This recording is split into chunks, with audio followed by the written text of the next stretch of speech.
तर अजितदादांनी लोकांना दुखावलंय, सुप्रिया सुळेंनी काहीही काम केलेलं नाही असं विजय शिवतारेंनी म्हटलेलं आहे। महादेव जानकर महायुतीत आले तर त्यांचं स्वागतच आहे असं सुद्धा विजय शिवतारे म्हणतात। आज गावात प्रचारात तुम्ही विविध ठिकाणी भेटीगाठी देखील लोकांचे चालू केलेले आहे। कसा प्रतिसाद आहे, लोकांच्या काय भावना आहेत आणि कशी रणनीती असणार आहे आगामी काळात? प्रचंड प्रतिसाद आहे। म्हणजे कोणी विश्वास ठेवणार नाही एवढा अंडर करंट आहे। आणि जे मी म्हणत होतो ते अगदी सार्थ लोकांनी ठरवलंय की पवार प्रो मतदान जे आहे ते दोघांमध्ये विभागून जाईल, परंतु अँटी पवार जे मतदान आहे प्रचंड प्रत्येक वचं त्याचा बारकाईने सखोल अभ्यास करून आम्ही जे केलंय तर त्याच्यातून असं दिसतंय की ते खूप वाढलेलं आहे आणि ते मतदान यावेळेस निर्णायक ठरणार आहे।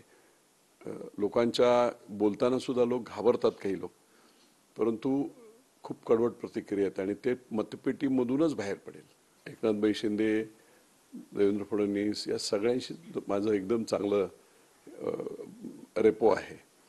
महादेव जानकर जरी इथे आले,